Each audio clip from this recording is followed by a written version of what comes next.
Hello and welcome to daily affairs. तो जैसे कि पिछले वीडियो में हम लोग ने गंगा नदी का पार्ट 1 कवर किया था और इसमें हम लोगों ने पढ़ा था इंट्रोडक्शन, हिस्ट्री, ओरिजिन और उसका कोर्स। तो इस वीडियो में हम लोग बात करेंगे गंगा नदी में कौन कौन से ट्रिब्यूटरीज हैं और कौन कौन से इसमें मेजर डैम बने हैं और इनमें पोल्यूशन कंसर्न क्यों है और कुछ कुछ और भी मेन पॉइंट्स हम लोग पढ़ेंगे। तो चलिए स्टार्ट करते हैं। तो इसमें हम लोग क्या क्या पढ़ेंगे आज? इसमें हम लोग पढ़ेंगे tributaries, major dams, pollution concern. तो चलिए हम लोग इसको स्टार्ट करते हैं। तो अगर हम लोग ट्रिब्यूटरीज की बात करें तो इसमें बहुत सारे ट्रिब्यूटरीज बनी हुई है, जैसे कि लेफ्ट ट्रिब्यूटरीज हैं रामगंगा, घारा, गोमती, घाघरा, फिर गंडक, कोसी, महानंदा। तो ये सब इसकी क्या है? लेफ्ट ट्रिब्यूटरीज है, जो कि नेपाल तरफ साइड से इसके मिलती है, मतलब ऊपर तरफ से गंगा को ज्वाइन करती है। उसे कहते हैं हम लोग लेफ्ट बैंक ट्रिब्यूटरीज गंगा के लिए। और राइट बैंक ट्रिब्यूटरीज कौन सी है? जो कि नीचे तरफ से ज्वाइन करती है किसको? गंगा को। तो इसमें है यमुना, तमसा, सोन, पुनपुन, चंदन, दामोदर, रूपनारायण। तो ये सब इसकी राइट बैंक ट्रिब्यूटरीज हैं। तो जैसे कि मैंने बताया था कि गंगा कहाँ से निकलती है? गोमुख से निकलती है। और फिर ये गोमुख से निकलने के बाद ये इसका नाम होता है भागीरथी। और भागीरथी जब अलकनंदा से मिलती है, कहाँ मिलती है? अलकनंदा से देवप्रयाग में। उसके बाद इसे गंगा कहा जाता है। तो गंगा हिल से निकलती है, कौन सी जगह से? ऋषिकेश। और ये प्लेन में कहाँ एंटर करती है? हरिद्वार। याद रख लीजिएगा, क्वेश्चन आ सकता है कि हिल से कौन सा जगह से ये निकलती है? तो ऋषिकेश। और प्लेन में कहाँ एंटर करती है? हरिद्वार में। तो प्लेन में एंटर करने के बाद ये बहुत सारे ट्रिब्यूटरीज को ज्वाइन करती है, जैसे घाघरा, गोमती, नीचे से सोन, फिर गंडक, फिर ये बंगाल होके जाती है इसका एक ब्रांच, और एक बांग्लादेश। सब मैंने बताया था। तो बहुत सारे मेजर डैम्स बने हैं गंगा रिवर पे। तो पहला डैम है तहरी प्रोजेक्ट। आप लोग ने इस तहरी डैम का तो नाम सुना ही होगा, क्योंकि ये इंडिया की सबसे ऊंची डैम है। तो ये कंस्ट्रक्ट किया गया कहाँ पे? एक जगह है जहाँ पे मिलती है बिलान गंगा और भागीरथी, तो वहाँ पे ये तहरी प्रोजेक्ट बनाया गया है। नेक्स्ट है रामगंगा प्रोजेक्ट।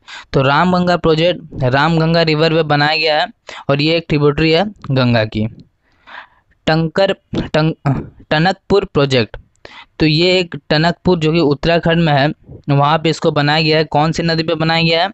काली रिवर पे बनाया गया है, जो कि इंडिया और नेपाल में बहती है। और हाल ही में आपको पता होगा कि काली नदी को लेकर इंडिया और नेपाल में डिस्प्यूट हो गया था, और इसको लेके नेपाल कहाँ गया था? यूएन में चला गया था अपना न्यू मैप को लेके। तो इंडिया ने इसका बहुत ज़्यादा विरोध किया था, क्योंकि ये पार्ट इंडिया में पड़ता है और नेपाल कहता है कि ये पार्ट उन लोग का है। नेक्स्ट है गंडक प्रोजेक्ट। तो ये एक जॉइंट प्रोजेक्ट है बिहार, उत्तर प्रदेश और नेपाल का, और इसमें एक हाइड्रो इलेक्ट्रिसिटी डैम बना है सूरतपुरा में, जो कि नेपाल में है। और किस पे बना है? गंडक रिवर पे। और बिहार में एक जगह है वाल्मीकि नगर, वहाँ भी एक डैम बनाया गया है हाइड्रो इलेक्ट्रिसिटी के लिए। तो नेक्स्ट है Kosi project. It is the joint project of Bihar and Nepal. तो बिहार एंड नेपाल का ये जॉइंट प्रोजेक्ट है। कोसी नदी को क्या बोला जाता है? Sorrow of Bihar.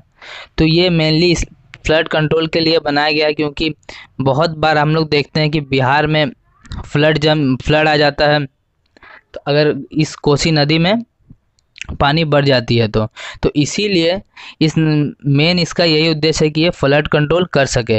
लेकिन इसके और भी फ़ायदे हैं, जैसे कि हाइड्रो इलेक्ट्रिसिटी प्रोडक्शन होता है, इरिगेशन होता है।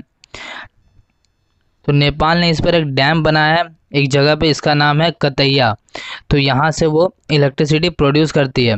और बिहार में इसमें एक बैरेज बनाया गया जिसका नाम है हनुमान नगर बैरेज। नेक्स्ट है रिहंद प्रोजेक्ट। तो ये क्या है?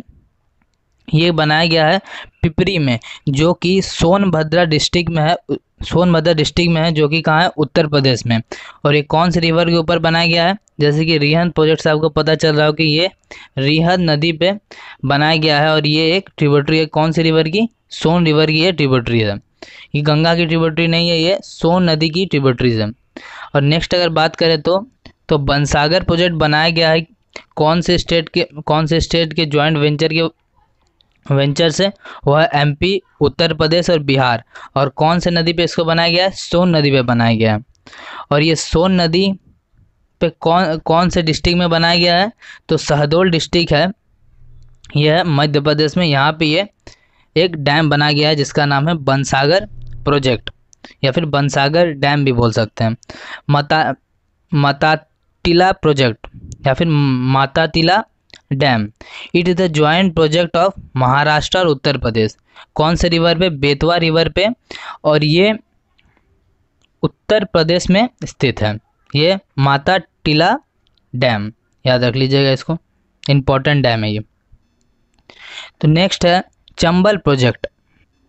चंबल प्रोजेक्ट बनाया गया है 2 स्टेट के वेंचर से, अंडरटेकिंग से, एक है राजस्थान और दूसरा है मध्य प्रदेश।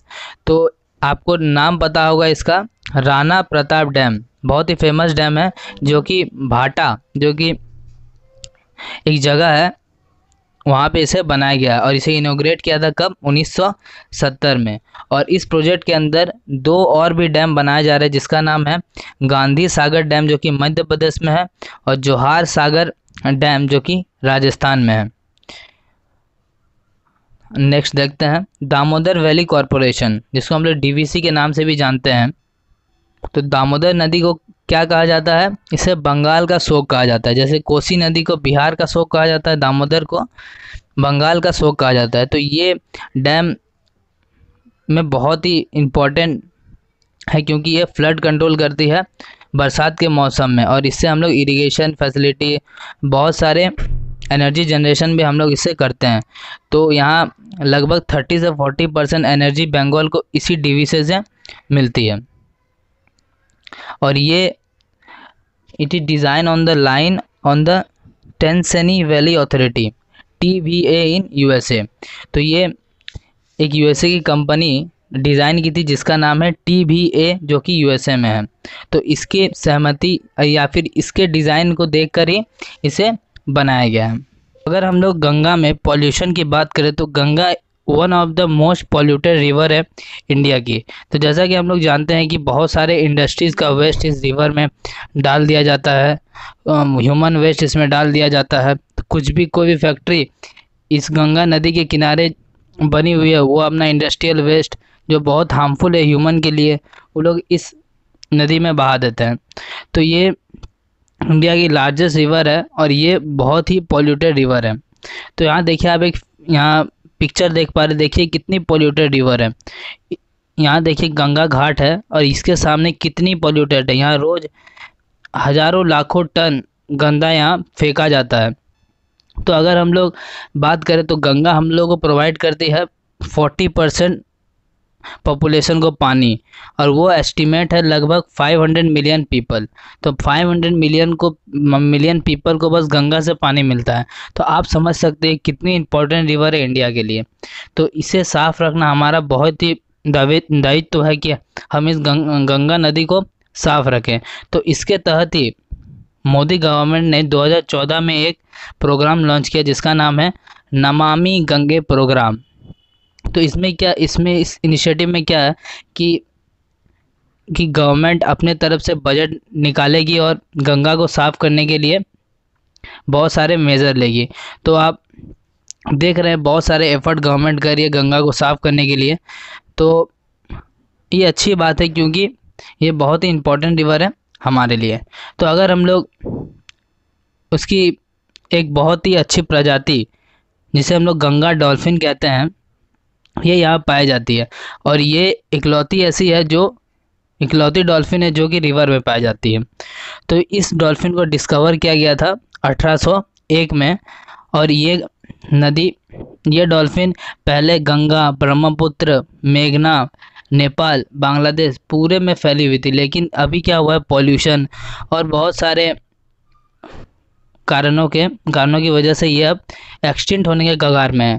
तो इसको अब बहुत ही खतरा हो गया है इस पॉल्यूशन से। तो पॉल्यूशन बहुत ही ख़राब चीज़ है हमारे लिए और जो दूसरे एनिमल है उन लोग के लिए भी। तो अगर हम लोग गंगा डॉल्फिन के बारे में बात करें तो ये एक फ्रेश वाटर डॉल्फिन है जो कि अंधी होती है, मतलब ये ब्लाइंड होती है। ये इमिट करती है अल्ट्रासोनिक साउंड और ये किसी भी चीज़ से टकरा के इसके पास बाउंस बैक करती है, तो उससे उसको उस चीज़ का उन्हें पता चल जाता है ये कितनी बड़ी है कितनी छोटी है। तो ये गॉड का दिया हुआ इसका गिफ्ट है, क्योंकि इसकी आँख नहीं होती है लेकिन फिर भी ये बहुत अच्छी से सेंस करती है लोगों को और अपने प्रे जो उसको खाना है फिर उसके साथ जो चल रही है उनको। तो ये डॉल्फिन स्मॉल ग्रुप में चलती है। ज़्यादातर जो मादाएं होती है उसके साथ उसके बच्चे, छोटे छोटे बच्चे होते हैं उसके साथ। तो ये छोटे छोटे ग्रुप बनाते हैं, बड़े बड़े नहीं, छोटे छोटे ग्रुप बनाते हैं। कभी इन्हें बड़े बड़े ग्रुप में भी देखा गया है, कोई एक दो ग्रुप होते हैं जो बहुत बड़े होते हैं। हाँ, तो जब इसके जो बच्चे होते हैं वो चॉकलेट ब्राउन कलर के होते हैं और उनके जो हेयर होते हैं बहुत स्मूथ होते हैं। और फीमेल जो होती है डॉल्फिन वो मेल से साइज में थोड़ी बड़ी होती है और ये 2-3 साल में बस एक बार बच्चा देती है और एक बार में वो एक ही बच्चा देती है। तो आप समझ सकते हैं कि ये कितनी कम पॉपुलेशन उसकी होगी। 100 साल में अगर हम देखें तो बहुत कम ही पॉपुलेशन होगी और हम लोग देख रहे हैं कि इसकी पॉपुलेशन जो है बहुत धीरे धीरे कम हो रही है। और इसे इम्पोर्टेंट इसलिए बताया जाता है क्योंकि ये गंगा को साफ रखने में बहुत ही इम्पोर्टेंट रोल निभाती है। इसीलिए सरकार फिर इनिशिएटिव सब बहुत ही फोकस कर रही है इस पे, इस गंगा डॉल्फिन को प्रोटेक्ट करने के लिए। तो थैंक यू। और इसके बाद मैं कवर करूंगा गंगा के ट्रिब्यूटरीज़ को, हर एक ट्रिब्यूटरीज़ को मैं अच्छी तरह से कवर करूंगा। तो आप इस चैनल को लाइक करिए, सब्सक्राइब करिए और बेल आइकन को ज़रूर प्रेस कर दीजिए। Thank you.